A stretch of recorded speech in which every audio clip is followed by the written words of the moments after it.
उल्हासनगरच्या hill line police स्टेशनमध्ये वरिष्ठ पोलीस निरीक्षकांच्या केबिनमध्ये भाजप आमदार गणपत गायकवाडांनी शिवसेनेचे नेते असलेल्या महेश गायकवाडांवर गोळीबार केलाय। या प्रकरणी पोलिसांनी आमदार गणपत गायकवाडांसह तिघांना अटक सुद्धा केली आहे। कल्याण आणि ठाण्यामध्ये भाजप आणि शिंदे गटामध्ये वाद तसा नवा नाही, मात्र पोलीस स्टेशनमध्ये जाऊन भाजप आमदारांना चक्क गोळीबार केल्यानं संपूर्ण राज्यभरात खळबळ उडाली। आता यावर सर्वपक्षीय नेत्यांच्या प्रतिक्रिया सुद्धा येऊ लागल्यात। शिवाय खुद्द गृहमंत्री असलेल्या देवेंद्र फडणवीसांनी देखील या प्रकरणामध्ये सखोल चौकशी करून कारवाईबाबत आश्वासन दिलंय। महेश गायकवाड सध्या व्हेंटिलेटरवर आहेत, तर त्यांच्या सोबत असलेले राहुल पाटील ICU मध्ये उपचार घेत आहेत, तर आमदार गणपत गायकवाड जेलमध्ये पोहोचलेत।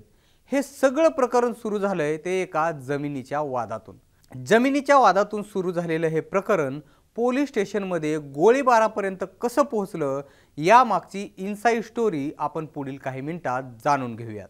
नमस्कार, मी निलेश, आपण पाहताय मुंबई तक। आधी गोळीबार कसा झाला त्याबद्दल जाणून घेऊ।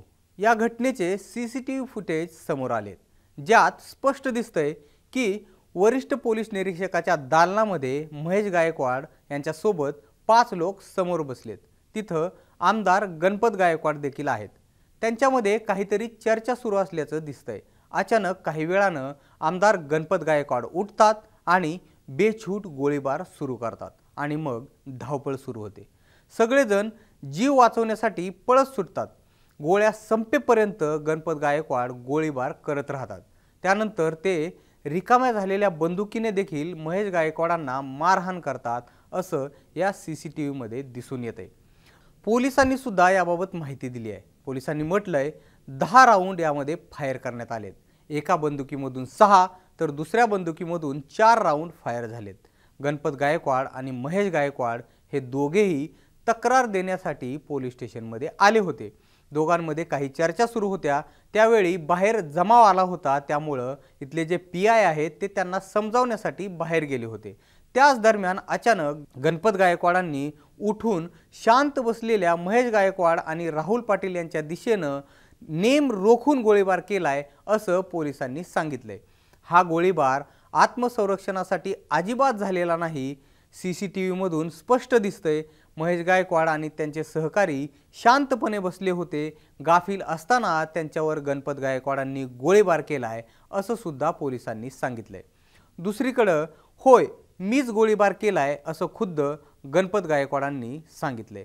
पोलीस स्टेशनच्या दरवाजामध्ये माझ्या मुलाला धक्काबुक्की करण्यात आली। या लोकांनी माझ्या जागेवर जबरदस्तीने कब्जा केला होता। या सर्व गोष्टीचा मनस्ताप झाला म्हणून मी गोळीबार केलाय असं गणपत गायकवाडांनी कबूल केले। माझ्या मुलांना पोलीस ठाण्यामध्ये पोलिसांसमोर मारहाण होत होती, त्यामुळे माझ्यासमोर पर्याय नव्हता।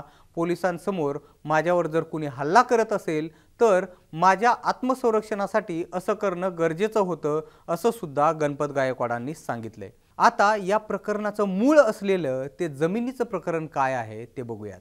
हिल लाईन पोलीस स्टेशनच्या हद्दीतील द्वारली गावामध्ये एक जमीन आहे। या 50 गुंठे जमिनीचे मालक एकनाथ जाधव आणि त्यांचं कुटुंबीय आहे। एकनाथ जाधव आणि कंस्ट्रक्शन कंपनीमध्ये वाद सुरू होता। त्यांच्यामध्ये बोलणी सुद्धा सुरू होती। याच दरम्यान कंपाऊंड टाकण्यावरून वाद सुरू झाला अशी माहिती पोलिसांनी दिली आहे। याच वादातून तक्रार देण्यासाठी गणपत गायकवाड आणि महेश गायकवाड हे दोघेही पोलीस स्टेशनमध्ये आले होते। दरम्यान या घटनेमुळे संपूर्ण कल्याण डोंबिवली आणि सध्या ठाण्यामध्ये सुद्धा तणावाचं वातावरण निर्माण झाले। तसेच कायदा आणि सुव्यवस्थेची परिस्थिती सुद्धा निर्माण झाली आहे। त्यामुळे परिस्थिती नियंत्रणात ठेवण्यासाठी पोलीस प्रशासनाला कठोर पावलं उचलावी लागणार असल्याची शक्यता व्यक्त केली जाते। एकनाथ शिंदे मुख्यमंत्री झाल्यापासून कल्याण लोकसभा मतदारसंघात धुसफूस सुरूच आहे। या मतदारसंघात खासदार श्रीकांत शिंदे हे भाजप आमदारांना कामं करून देत नसल्याचे आरोप सातत्याने होत आहेत। दुसरीकडे भाजपकडून देखील श्रीकांत शिंदेंना वारंवार टार्गेट करण्यात येत आहे। गणपत गायकवाडांनी याआधीही एकनाथ शिंदेंवर निशाणा साधला होता। शिवाय त्यांनी या गोळीबाराच्या घटनेनंतर सुद्धा एकनाथ शिंदेंवरती गंभीर आरोप केले आहेत। अशा परिस्थितीत या गोळीबाराच्या घटनेनंतर भाजप आणि शिवसेनेमध्ये पुन्हा एकदा ठिणगी पडण्याची शक्यता आहे। आपल्याला याबाबत काय वाटतं हे आम्हाला कमेंट बॉक्समध्ये नक्की कळवा आणि मुंबई तकला जर आपण सबस्क्राईब केलं नसेल तर लगेच सबस्क्राईब करून घ्या. धन्यवाद.